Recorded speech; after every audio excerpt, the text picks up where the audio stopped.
A space exploration team arrives on Mars for investigation only to make the shocking discovery that humans are actually the original inhabitants of Mars.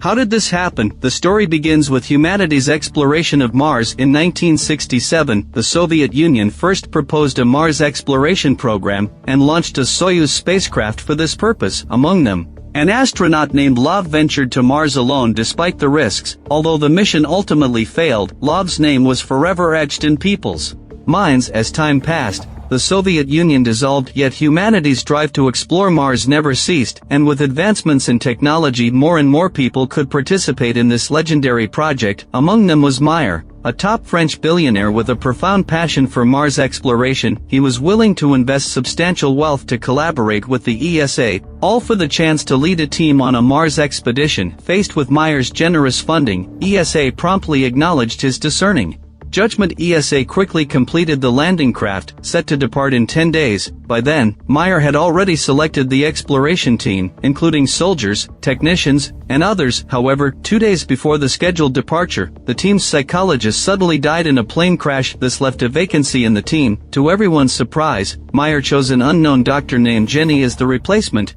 Even Jenny herself was shocked when she received the news. She couldn't understand why she had been chosen, but the once-in-a-lifetime opportunity was too tempting to resist, so without further questioning, she joined the exploration team bound for Mars. After the spacecraft launched, the crew spent a long time traveling through space, followed by a period of orbiting Mars. In this way, 10 months had passed since their departure from Earth. Such a lengthy journey naturally complicated the relationships among the crew members. Among them, Jenny unexpectedly fell in love with Commander Martin, and they had an intimate relationship, but awkwardly Martin was a married man, and his wife Jade was also on the spacecraft. Martin and Jenny's affair was eventually discovered by Jade, straining their relationship severely. Besides that, there were two peculiar crew members on the spacecraft. One was Marshall, a technical engineer, who hardly interacted with others, spending all day talking to the ship's AI system alone. The other was Simon, Martin's second-in-command, and also a soldier, who constantly stared at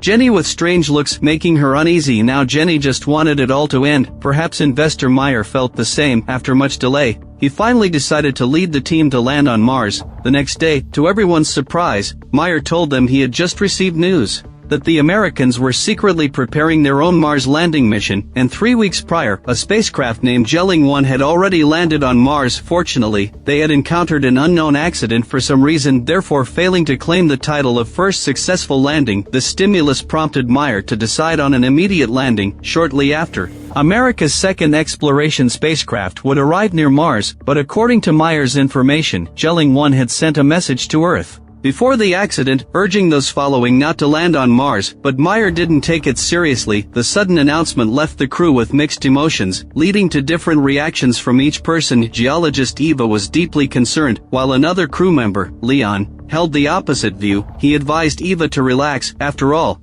it was a chance to go down in history. Martin was trying to mend his relationship with his wife Jade, hoping to reconcile with her. Meanwhile, Simon continued to stare at Jenny with odd looks, but this time he kept making embarrassing remarks to her, such as suspecting she had replaced the psychologist through improper means. Just like her relationship with Martin, despite Simon's slander, Jenny remained calm, as if she hadn't taken his words to heart. Simon could only leave awkwardly. Half a day passed amid the crew's complicated emotions. Despite their misgivings, the spacecraft began its landing procedure as per Meyer's plan. However, the ship's systems malfunctioned inexplicably. At this point, even more incredibly, the spacecraft had no backup measures, leaving them with no choice but to send someone outside for repairs the old-fashioned way. It was Commander Martin, not the engineer, who went out. After successfully repairing the system, Martin's arm was suddenly caught in the airlock door. On his way back, Martin was immediately sucked out of the spacecraft, becoming the first casualty of the mission. The spacecraft then entered the Martian atmosphere smoothly, even though they unfortunately encountered a Martian sandstorm, causing only slight heating on the ship's hull. Although this heat caused the ship's AI system to crash, the crew still landed safely with no injuries. Only then did they begin repairing the ship's systems. Inspection revealed that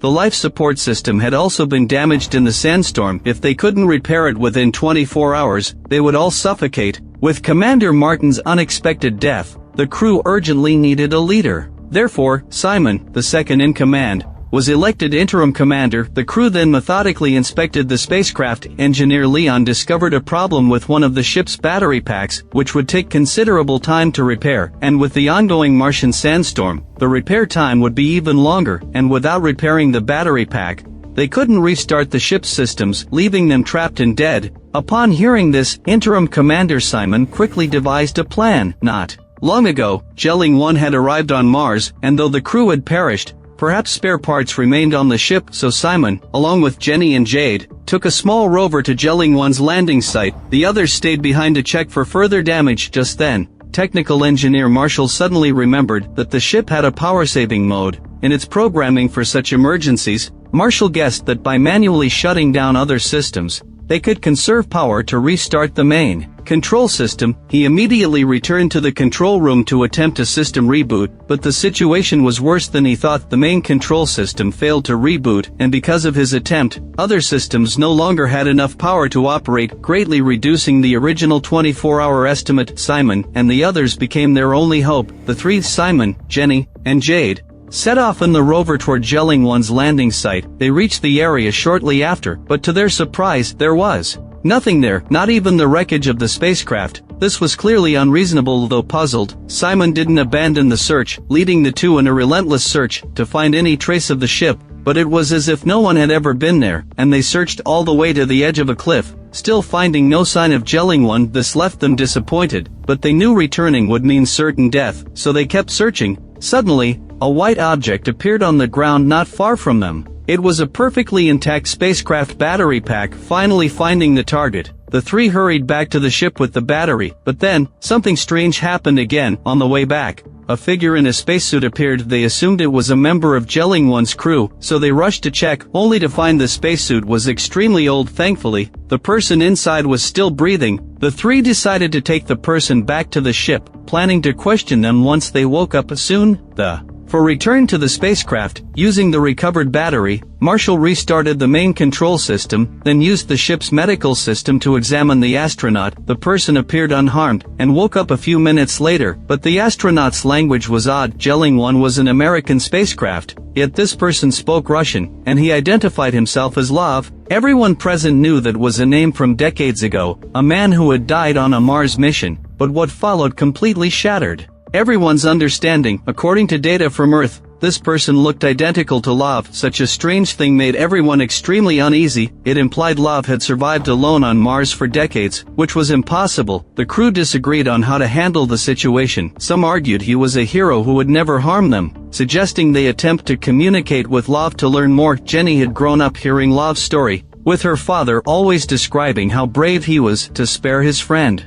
Gagarin from danger. Lov had volunteered for a near-impossible mission, becoming the first human to attempt a Mars mission. In Jenny's mind, Lov was almost sacred. The crew couldn't reach a consensus, so they put the matter aside to focus on repairing the ship. But the skeptics remained vigilant. Crew member Eva approached Marshall with her doubts, saying that surviving decades alone on Mars was beyond plausible. Marshall agreed, even suspecting Lov hadn't been saved by Simon's team at all, but had intentionally appeared nearby to board the ship. This made Marshall increasingly wary of Lov. Fellow skeptic Leon also saw Lov as a threat, so he secretly sent distress signals to Earth, hoping for a rescue team to arrive soon. Meanwhile, after the others left, Jenny sneaked into Lov's medical bay alone. She wasn't naive. She knew something was wrong, so she planned to ask Lov what had happened, and why he was there. But what happened next was beyond her expectations. Lov's will was ironclad, and Jenny tried many methods, but couldn't get any useful information from him. She finally left in frustration. Shortly after Jenny left, Marshall checked the medical bay and found Lov gone. Alarmed,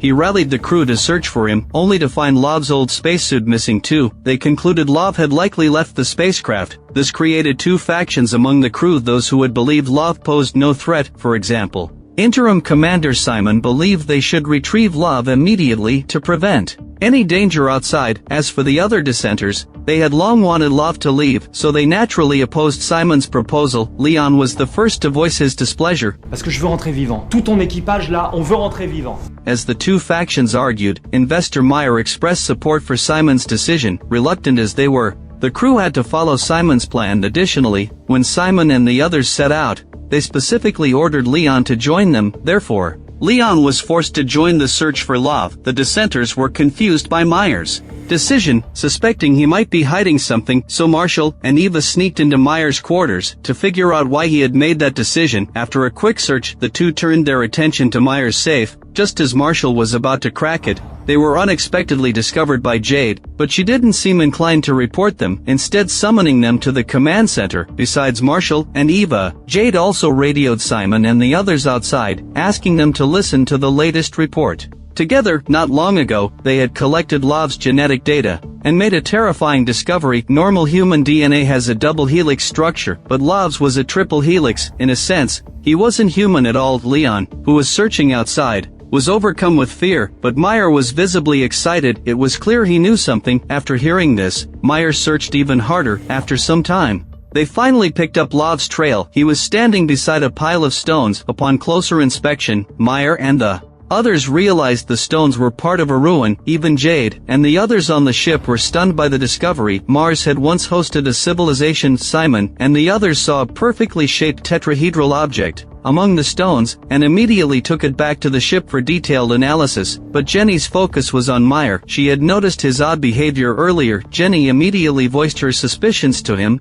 William, on a sûrement découvert les traces d'une civilisation liée aux nôtres. C'est que vous soyez pas étonné. Faced with her questioning, Meyer just smiled and didn't respond, but this reaction only made Jenny more certain he was hiding something. But before she could investigate further, the ship's main control system suddenly sounded an alarm. A flying object was approaching. To everyone's surprise, it was a spacecraft. Radio communication revealed it was sent by NASA, codenamed Gelling 2, commanded by Gemma. Its main mission was to investigate Gelling 1's fate. Meyer reacted oddly to the name Gemma, as if he knew her well. Shortly after, Gelling 2 sent 2 crew members to meet Meyer and the team, Lieutenant Colonel Edward, a short man, and Major Adam, a tall man. They weren't there to rescue Meyer's crew, but had detected Gelling 1's black box on the ship and had come to retrieve it. Simon and the others were confused by Edward's sudden accusation. There was no Gelling 1 black box on their ship, but the Americans had evidence and were resolute, saying they wouldn't let Meyer's crew leave without it, and were prepared to search by force. In contrast, if they handed it over voluntarily, they would even help them leave Mars. Under this combination of threats and promises, Meyer silently took out a mysterious device from his pocket. It was Gelling 1's black box. Upon retrieving it, Edward and Adam returned to their ship. Only then did Meyer reveal he and Gelling 2's commander Gemma were old acquaintances. They had even been lovers, but Gemma had betrayed him, and they had been strangers ever since. What the betrayal was, Meyer didn't say. Meanwhile, the crew's analysis of the mysterious tetrahedron yielded results. They had thought it was a mineral formation, but it turned out to be an alloy block containing various rare metals. Clearly not a natural formation. Moreover, its craftsmanship was extremely complex, beyond even Earth's technological capabilities to replicate. But Jenny thought of something similar. She recounted the legend of Atlantis, saying they were said to have a special metal similar to the alloy block. Jenny guessed it might be the legendary Atlantean alloy. This astonishing theory was immediately reported and requested more detailed testing. But then, something even more incredible happened. The alloy block was found to have a DNA structure, and it was similar to Love's triple helix. This discovery completely shattered their understanding of reality. The crew once again disagreed on how to handle the object. Leon, for one, wanted to sell it to collectors, arguing the profits would ensure everyone's financial security, but most believed the object, found by Love and deeply connected to him, should be entrusted to his care. While this made sense, the growing mysteries around Love made Jenny increasingly uneasy. Jenny went to Love's quarters alone and attempted to interrogate him under hypnosis. At first, Love seemed normal and cooperative, but after just a few seconds, Simon, monitoring via camera, saw the system suddenly malfunction. It appeared to be hacked. He immediately rushed to Love's room, only to find Jenny and Love in an intimate pose. Simon subdued Love and pulled Jenny out. When Jenny came to, she revealed Love had hypnotized her instead, but she couldn't recall details, only that it was a long dream and not good. This incident raised Love's threat level. Simon even banned Jenny from interacting with him. Jenny couldn't argue, but her unease grew. She rushed back to her quarters to pull up Love's files. Meanwhile, Gelling 2 kept its promise and sent engineer Allen, who would inspect their ship for departure preparations. Commander Gemma also arrived,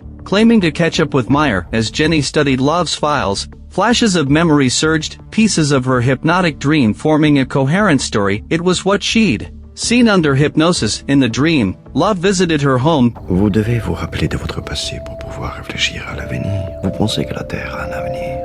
These bizarre questions made her uncomfortable. They sounded like a judgment on Earth and humanity. Jenny couldn't answer them. Elsewhere, Engineer Allen finished his initial checks, confirming the ship was sound, with spare fuel from Gelling 2. They could leave Mars. Good news for Simon's team. But Meyer was tense. Gemma's reunion was a front. Her first question was about the ruins. The crew had kept it secret, so Gemma shouldn't have known, yet she knew more than they did. She accused him of targeting the ruins from the start. Meyer confessed years earlier NASA had photographed the ruins via satellite and shared the info. Approaching billionaires for funding, Meyer had planned to monopolize the discovery, but now things had spiraled out of control. He told Gemma about the alloy, which gave her pause, but Leon somehow learned of it, triggering a furious argument. After all, Meyer's secrecy had endangered them. Leon accused Meyer of being less trustworthy than the Americans, then stormed off. The argument frayed the crew's already strained nerves. Just then, Engineer Marshall made another bizarre discovery. Analyzing Love's DNA, he found signs of artificial design. Further testing revealed it matched a computer program. Love was actually a robot. This was beyond Marshall's comprehension. He had no idea how to proceed. Marshall also obtained Gelling 1's surveillance footage from Gemma.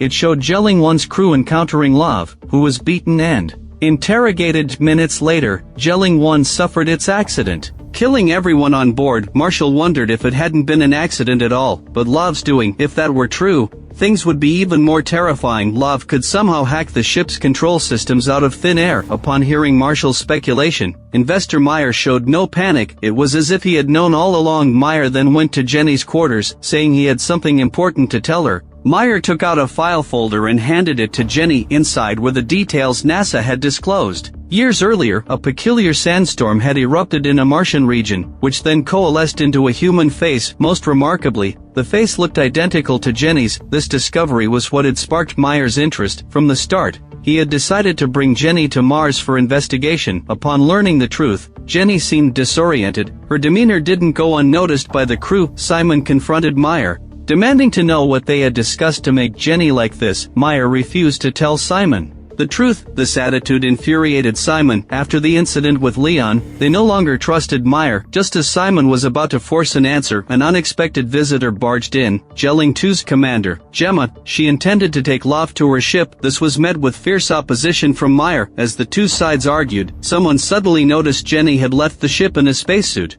Without permission, Simon suspected she had secretly contacted Love again, so he confronted Love, demanding to know what he had done to her, but Love had nothing to do with it. Shortly before, Jenny had relived the memory of being hypnotized by Love, and combined with the files Meyer had given her, she formed a bold hypothesis. Perhaps Mars had been waiting for her. She had left the ship to investigate this mystery herself. Therefore, Love had no answers for Simon's accusations, and Simon's persistence seemed to anger Love. The next second, all systems on the ship began to malfunction. Engineer Marshall rushed to troubleshoot, only to find the main control system was being reprogrammed. Normal program modules were being pieced together haphazardly, the system merging into something strange. Jade, the biologist, suddenly had a realization. The main system was mimicking a human brain, hence the errors. Humans are inherently contradictory. Most crew members scoffed at Jade's theory, but Gemma seemed to consider it. But regardless, this was bad news for everyone on board. They could only watch helplessly. Finally,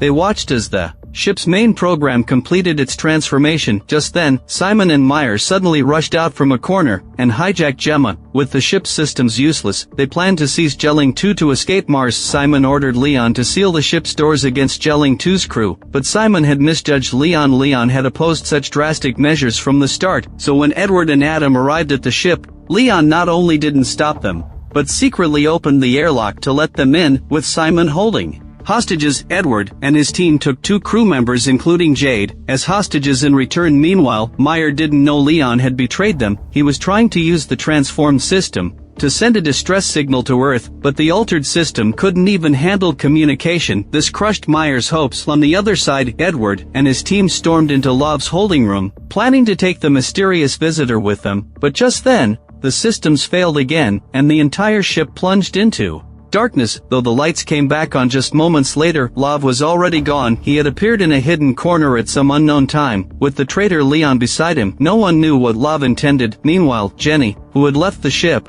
was following her navigation device toward the area where the peculiar sandstorm had occurred in the files. Along the way, she accidentally discovered another stone pile, clearly another ruin. As Jenny was about to inspect it, she accidentally fell down a hillside. When Jenny woke again, she had no idea where she was. Her leg was trapped under a rock, and she couldn't move at all. Jenny tried to use the communication device in her helmet to call for help from the ship, but due to the previous changes, the ship's communication system was now inoperable, so Jenny couldn't reach any of her crewmates. She looked at the huge rocks, filled with despair. Perhaps she would die in this unknown corner, but in reality, there was still a glimmer of hope. Simon and Gemma were searching everywhere for Jenny, and they had followed her trail to the previous ruin site, but because Gemma had been taken out by Simon, Edward and the others on the ship couldn't find their commander, he was furious. Assuming Meyer and the others had hidden Gemma, he immediately held a gun to force everyone to hand over Gemma, but Jade and the others had no idea where Gemma was, so no matter how much he pressured them, they couldn't provide any useful information. Edward clearly saw that these people didn't know Gemma's whereabouts, and noticed that Simon wasn't among the group. He immediately understood what was happening. He decisively ordered Engineer Marshall to contact Simon and bring back Commander Gemma. Marshall knew full well that the ship's communication system was down, and he couldn't contact Simon, but Edward didn't know that. He just thought the other party was unwilling to cooperate, so he gave Marshall a beating. At this point, Marshall suddenly had an idea. Though he couldn't contact Simon via the ship's channel, he could use a computer, and so, his message finally reached Simon. Therefore, both learned of the accident on the ship. Upon hearing that Love was missing, Gemma hesitated. After all, that was indeed one of her objectives, but in the end, she decided to find Jenny first, as she was also a target. Before Simon could reply to Marshall, many words appeared on the computer screen. It turned out that Love had hacked into the computer. Marshall asked what he wanted, and Love's reply was strange. He claimed to be the embodiment of Mars. Besides that, he revealed no other useful information. On the other side, Jenny waited a long time, but still no one came to rescue her, so much so that Jenny began to have hallucinations, seeing many scenes from her childhood. At that time, Jenny's father was seriously ill and in a coma all day. Jenny didn't want her father to live in such pain, and finally took the initiative to end his life. This incident had always been a thorn in Jenny's heart. Jenny guessed that she might die in a coma, just like her father, but the next second, Simon and the others appeared by her side. With their help, Jenny was able to survive, but the crisis wasn't over yet. The crew on the ship discovered that a terrifying Martian sandstorm was approaching from the east. Not only was Jenny outside in danger, but it was also a severe test for those on the ship. Edward was the first to decide to abandon the hostages and return to his own ship to take shelter, but before he could set out, the ship was plunged into darkness again. The lights came back on after a moment. Love had appeared quietly at some unknown time. This guy asked Edward to take him along, and to return to Earth with gelling too. By now,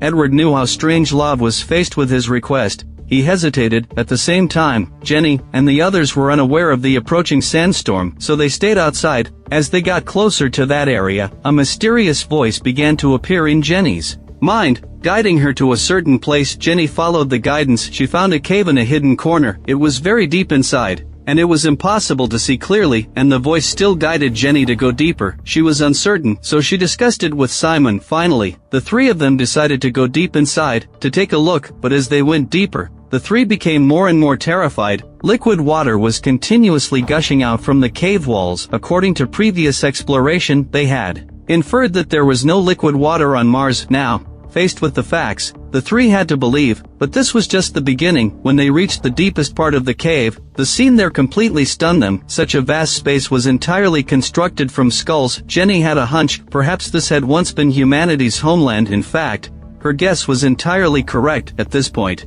the head of the gelling project on Earth was telling the real purpose of the gelling project to the nurse beside him. Therefore, Love's identity was finally revealed. He was actually the last artificial intelligence of the Martians. When the humans of Mars migrated to Earth, he came to Earth with them. By the time Love returned to Mars, millions of years had passed. On the other side, after much hesitation, Edward finally decided to agree to Love's request, but Leon on the ship hoped Edward would take him along, otherwise, he threatened to kill Love. Edward decisively refused Leon's request. Unexpectedly, the man actually dared to shoot. Love was instantly shot in the chest. Despite Edward and others' best efforts to save him, there was nothing they could do. At the same time, Jenny, who was exploring the cave, felt as if she had been shot the moment Love was hit. Simon beside her quickly performed CPR, but it was useless. In desperation, he risked taking off his helmet, and prepared to give Jenny mouth-to-mouth resuscitation. The next second, Simon was surprised to find that he could breathe normally here. Without thinking too much,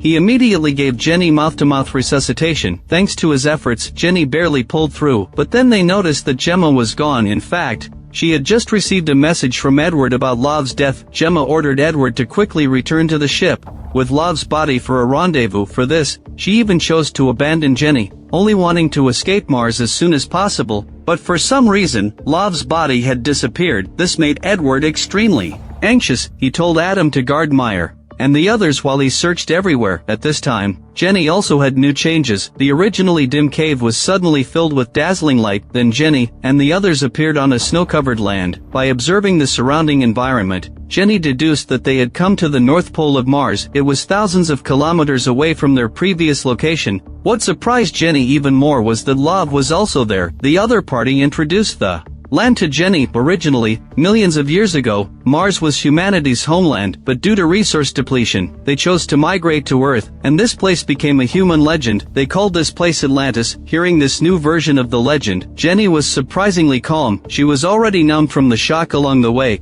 What Jenny was most curious about now was why she had been chosen to come to Mars. Love also explained this, because he was inspecting humanity, and Jenny was the one Love identified as having the highest level of evolution. After that, Love would also go to Earth to examine whether they should continue to exist. While the two were talking, for some reason, Edward had also crossed thousands of kilometers to come here, but the next second, his spacesuit system was controlled by Love, and he immediately fell to the ground due to hypoxia. Then, led by Love, Jenny and Simon returned to their original position to prepare to go back to the spaceship. On the other side, Gemma, who had returned to gelling too, didn't wait for Edward and the others. She actually decided to abandon them and lead only the remaining crew members back to Earth. But just as she had started the spaceship and was ready to depart, the project leader on Earth seized control of the spaceship and forcefully stopped the engine. This made Gemma's heart sink to the bottom. She didn't want to be trapped and die here with those people. Just then,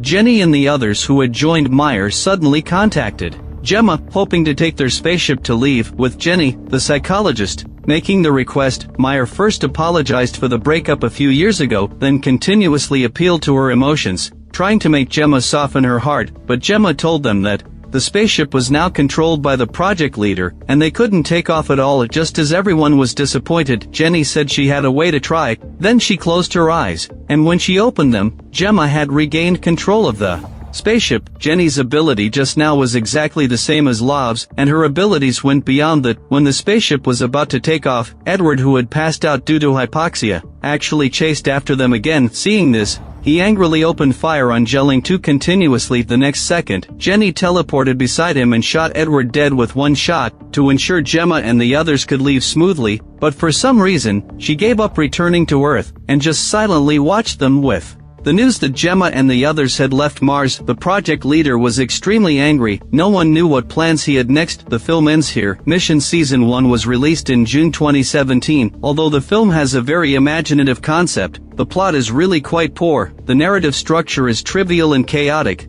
clearly failing to meet audience expectations. If you like my channel, please give it a thumbs up and subscribe to it.